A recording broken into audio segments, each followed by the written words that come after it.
A day in my life as a BSOy student mo pa dayon kay naay pangandoy.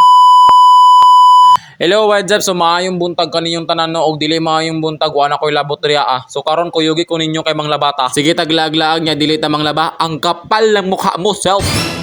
So karon no kay magtagalog man daw kuno ta. Unya kay dili man ko gana magtagalog. Press adjust mong mga Tagalogers. Pero ako ay nahihirapan sa pagtatagalog mga bes. Ang nahong ng mukha na yan. Kapal. Ang daming nagre-request best nga magtagalog daw ako mga bay. Pero hindi ko kinaya kasi pugi man ako. Kayo na lang mag-adjust mga bay. Kasi hindi ko kayang magtagalog. Ang pangit! Bita no, bati kay magtagalog uy. Kamoy adjust. Bahala mo di ang mga Tagalogers. Basta for today's video mga guys, kay manglaba di ay tanong.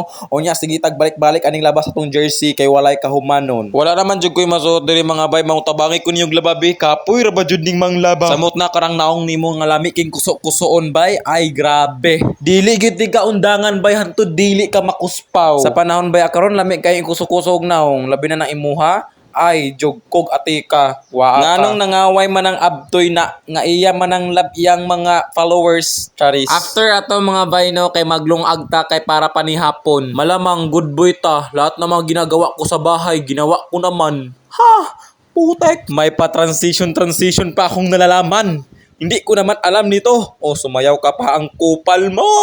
Pero mga bay, ang daming nagsasabi mga bay na wala daw akong ginagawa dito sa bahay. Are you sure? Tang-inins mo naman. Kung hindi ako mag-video dito mga bay, hindi nyo rin alam kung anong mga ginagawa ko sa bahay. Uy, ba't ka magtatagalog? Bawal yan. Tang-inarns mo naman. Oh, ito kape. Para kapiling kitang yawak ka, tang-inix mo. Tapos dito mga bay, nag-imot-imot ako mga bay. Sabi ko, ang buhay ay hindi ganyan. Dahil sabi ni Bite King, wala daw deadline ang pagka-successful. Kaya ako andito lang sa bahay, walang ginagawa. Charis. Pero alam nyo mga bay, pag ako ay nalulungkot, andyan lang ako pupunta. Tapos tingin-tingin lang ako sa paligid, nagmamasid ng mga tao na pumunta sa dagat. Ang sarap naman sa kapiling kita. Pero mga bay, ang sarap talaga pag ikaw lang usano. Yung feeling na boring ka na, pangit ka pa. Tangina naman. So mga bay, diri lang nagtatapos ang ating A Day of My Life for today sa video. Luto na akong kanon. Bye-bye.